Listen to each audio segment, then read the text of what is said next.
Europe and Ukraine urgently held a meeting in London to counter Trump's pressure on Ukraine.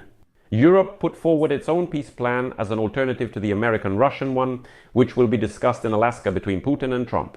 And the plan proposed by Kyiv and its European allies requires a ceasefire before any other steps of mutual territorial exchange, rather than unilateral concessions of mandatory security guarantees for Ukraine, including possible NATO membership. The document rejects Putin's demands for the transfer of part of the Donetsk region without reciprocal steps and sets out the positions of the parties ahead of the Trump-Putin meeting on August 15. This is important because Trump has already effectively agreed to Putin's demands to simply hand over part of Ukraine's territory to the Russian dictator without any guarantees, not even a ceasefire. President Zelensky is urgently holding phone talks with European leaders and urging them not to allow a situation where Putin deceives again. The president of Ukraine is convinced that Russia is trying to bargain for more favorable positions to resume the war. To this end, Russia is promoting the idea of exchanging one Ukrainian territory for another Ukrainian territory without guaranteeing any consequences. In Europe, shocked by Trump's position, they insist that his envoy Vitkov himself does not understand what Putin has slipped to him. When the Europeans asked Vitkov about the details of this deal, which Trump and Putin are ready to sign behind Ukraine's back, he himself began to get confused about what Putin is ready for and what he is not. That's exactly why the Europeans urgently gathered in London, to counter such pressure from Washington. After all, the United States is already hinting that if Zelensky doesn't sign the proposed agreement, Trump will get very angry. My name is Alexei Pechi. Today is August 9th. Let's discuss this topic in detail, but before we start, I ask you to subscribe to this channel. Be sure to hit the like button and leave any comment you like. Also, subscribe to my Telegram channel, Pechi News. See the link in this video's description. So, high-ranking officials from the United States of America, Ukraine, and several European countries are gathering in the United Kingdom this weekend to develop a joint position, ahead of the anticipated face-to-face meeting between United States President Donald Trump and dictator Vladimir Putin. The purpose of the meeting is to reduce the risk that Washington will agree to the ceasefire proposal put forward by Moscow without taking into account the interests of Ukraine and Europe. The meeting will be coordinated on the United States side by Vice President J.D. Vance, and that already says a lot. The idea of coordination arose during a conference call on August 8 between the governments of the United States, Ukraine, and European countries. It was expected that the Americans would convey something to the Ukrainians and Europeans, so what exactly did Steve Vitkov bring from Moscow? But it turned out that Vitkov himself didn't fully understand what Putin had slipped him in order to bargain for a meeting with Trump.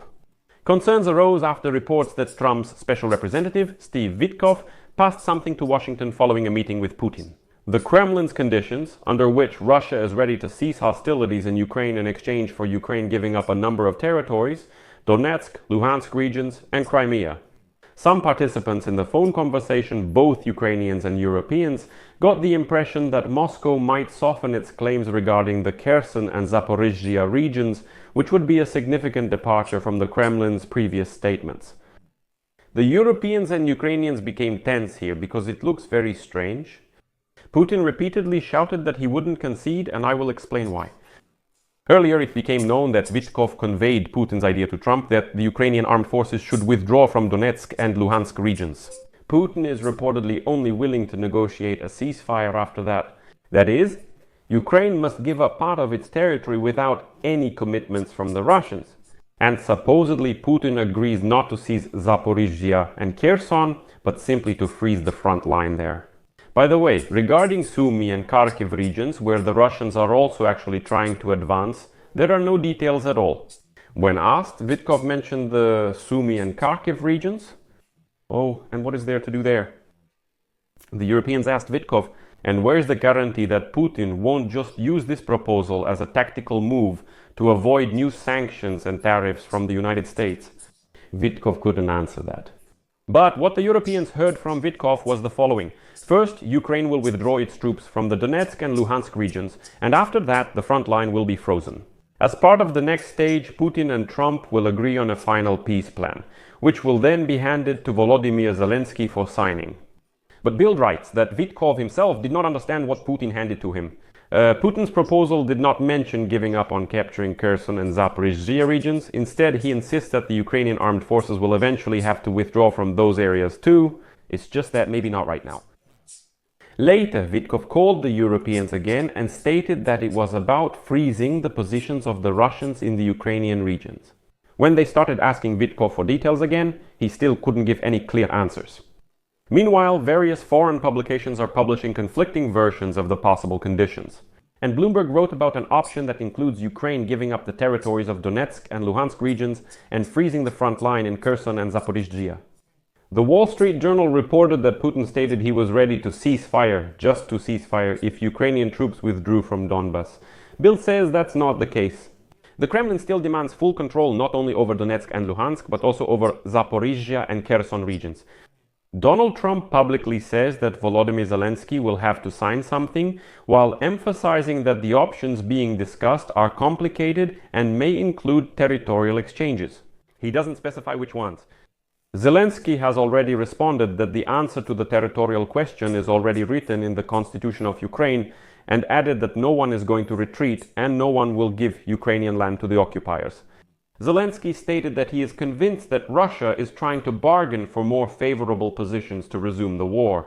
For this purpose, Russia is promoting the idea of supposedly exchanging one Ukrainian territory for another, for which it guarantees nothing regarding the consequences. And honestly, I don't know why Trump's advisors aren't telling him that the exchange concerns only Ukrainian territories, and that's it. What is there to exchange?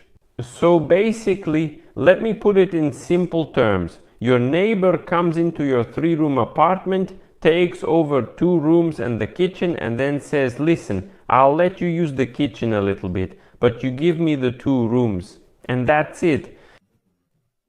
And we exchanged, supposedly. And you're supposed to agree to this, that you'll have just 1 room left, and you can use the kitchen, forgetting that someone just brazenly came in and took your other 2 rooms. This is what Trump calls an exchange. According to his logic, this is an exchange of territories. And now I'll quote Zelensky. These days, diplomatic activity is extremely high, but we don't see any shift in Russia's position.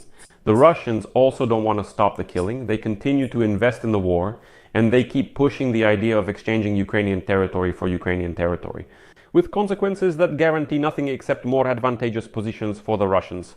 To resume the war, all our actions must be aimed at bringing about a real end to the war, not its reconfiguration. Joint decisions made together with our partners must work for our common security, well and about. Immediately after that, Zelensky already spoke with the leader of France, Emmanuel Macron.